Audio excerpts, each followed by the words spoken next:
I just noticed that during a couple of those fights when they were going to a commercial break, if the people watching at cage side, you know, like Dana and Uriah were discussing something, John Anik, I don't know if it was a production error or something, would not always be aware that they were talking.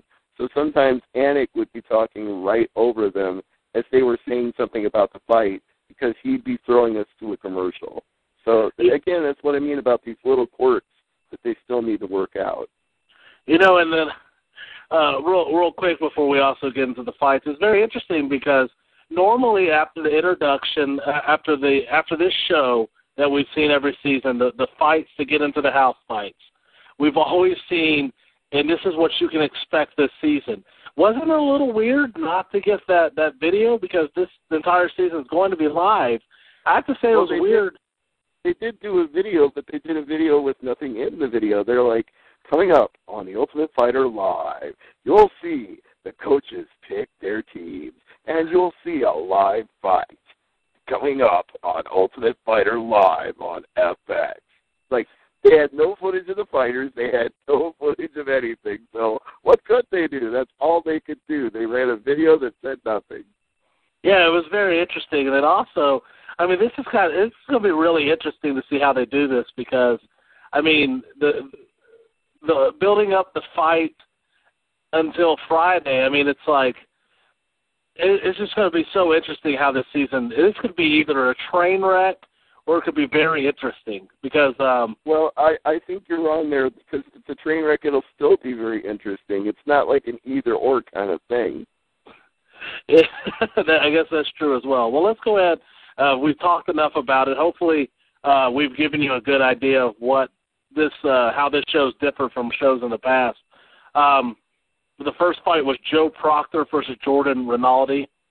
The first thing that I wrote is that I expected, I guess, a little bit more banging with it being 5 minutes. Some guys did, some guys didn't. 5 minutes isn't really a long time for anyone to dictate a fight. I guess right. That's why I really missed that second round in a lot of these fights because some of them were close enough you'd want a second round to see which way the momentum was going. And then how can you really judge a fighter? Because if a fighter knows he has 5 minutes, he's not going to fight in any way that he would normally fight. So it seems like it would be a bad evaluation. It seemed like a product of, hey, we got 32 guys we got to get through in this show.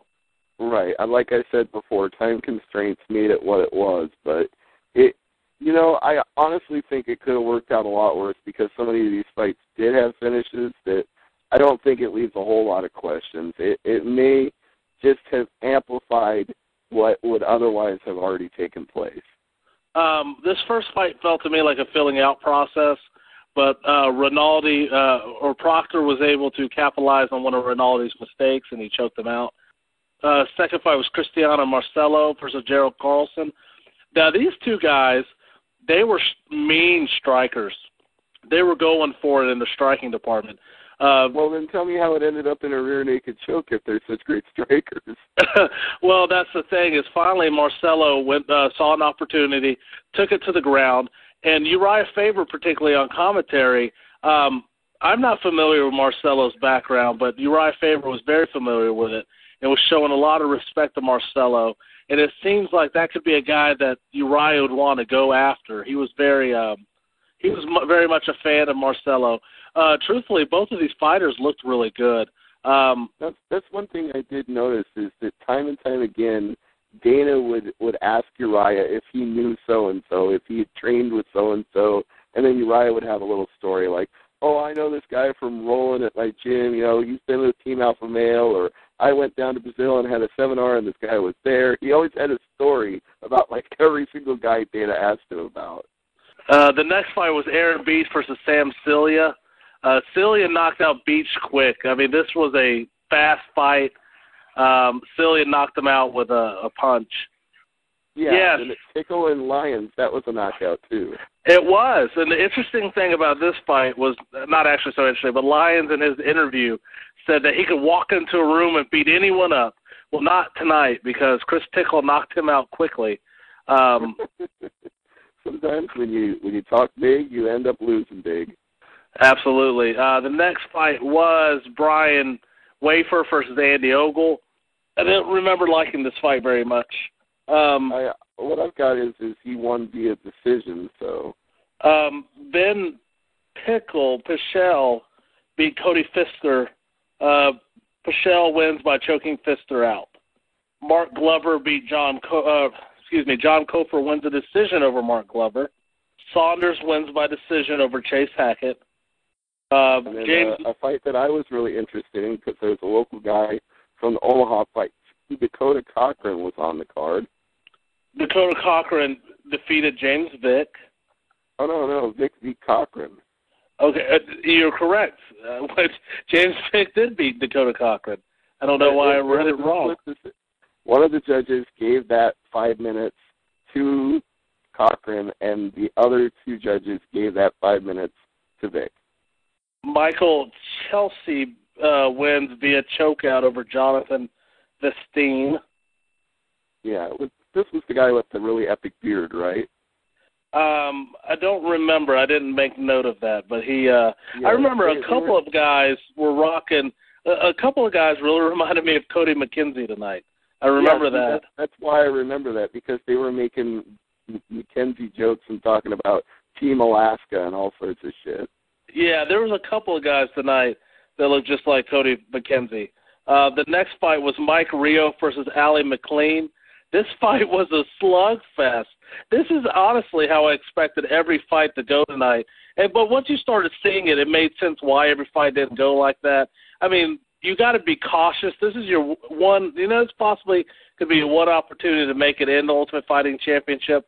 I mean, we've seen good fighters get eliminated in the first round of these things and not be brought back. So this is your one opportunity to at least give yourself the chance of making it onto the show, which gives yourself the chance of making it into the company, which isn't guaranteed. So I could see the tentativeness of these guys, but this fight was a slugfest. But Rio wins with a chokeout. Brutal fight. Yeah, if you only had to watch 5 minutes out of this entire show, that would be the 5 you'd want to watch. Justin Lawrence versus James Krauss. Lawrence destroyed Krauss. Yeah, this wasn't even close. This was a beating. It was one-sided. At first I thought Mazzagatti might have stopped it late, but then I went back and watched it. It wouldn't have been fair to make that comment because Krauss came out, Lawrence came out like a house of fire, just destroyed James Krauss. He just crushed him. Crushed is the right word.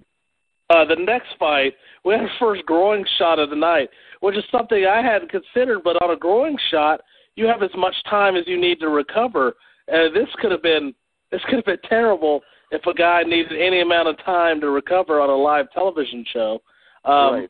This could have gone even further past 2.5 hours than they were already going to go, which, like I said, I don't think it went much, but imagine if you'd taken the full 5 minutes, that would have really thrown their shit off. J.C. Ice and Bill Dundee's relative Darren Cruikshank wins. Yep, he screwed over, so both of the guys from Omaha did not make it into the Ultimate Fighter house. I'm kind of bummed. Jeremy Larson defeated Jeff Smith by decision. Yep, first of 3 straight decision fights to finish out the show, so that padded the time on even longer. That was 5 and 5 and 5, plus commercials and everything else. Al Aquinta defeated John Tuck by decision. And then the last fight, this is the last fight of the evening.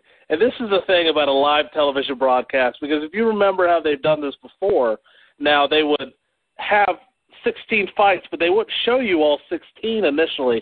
They would show you... Yeah, they would show full fights that were good or had a great stoppage, and then they would cut down the longer 2-round fights to just like a highlight package. The last fight of the evening had 2 ref breaks. 2 ref breaks. I wrote down Miles Drury, so he won, I believe, a decision. this was the worst fight I believe you could have ended the live special on. I think this is probably the worst fight of the evening. It was so bad, Mazzagatti. The fight before it was the one where the guy had his toe bent the other way, right? I think that was the fight, yes. Yeah, so that fight was a lot more interesting than the one they finished on, just because Dana White was freaking out about that toe. He's like, imagine you wake up and see your body pointing north and your toe pointing south, and making comments like that. And Uriah Faber was like, this is where the tough meet the tough. So they did small personality profiles on each guy, but it's the Ultimate Fighter, so what to expect is that these guys are going to live up to whatever character they feel they need to in the house, which is going to involve whatever's involved in the Ultimate Fighters in the past. It should be an interesting season with Faber as a coach, because Uriah, I assume he's going to have a really high standard because he's been a coach for so long. It seems like he's going to be a good coach. It doesn't seem like he's going to be very accepting of losing anything to Cruz, who Cruz isn't well known for being a coach at all. Right, and Team Alpha Male is known as being some of the toughest guys in mixed martial arts. Even if somebody is somebody you've never heard of that comes into a fight, if they're from Team Alpha Male, they seem to more often than not win the fight. So those are some bad dudes.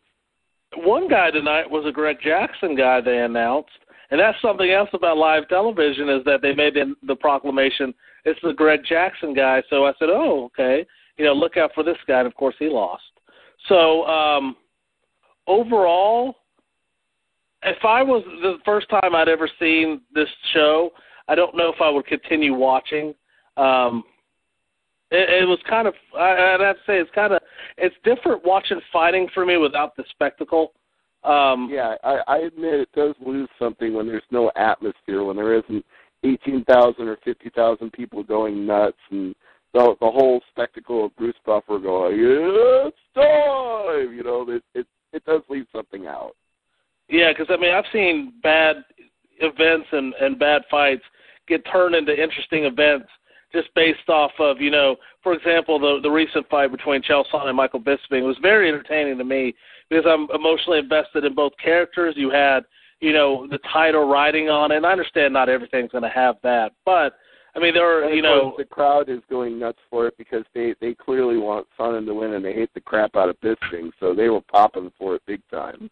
Exactly. So, when you lose the crowd, you don't know any of the guys, you kind of lose a little bit of the background on the fight. So it's kind of taxing to get into.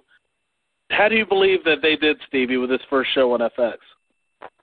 Well, I would say for the half I saw, I found it fine, not overwhelming, but nothing that I would say I wouldn't tune in next time because of. It just kind of, to me, like you said before, it reminded me of Ultimate Fighters in the past. It didn't necessarily break new ground, but I think that will happen as we progress in the weeks to come.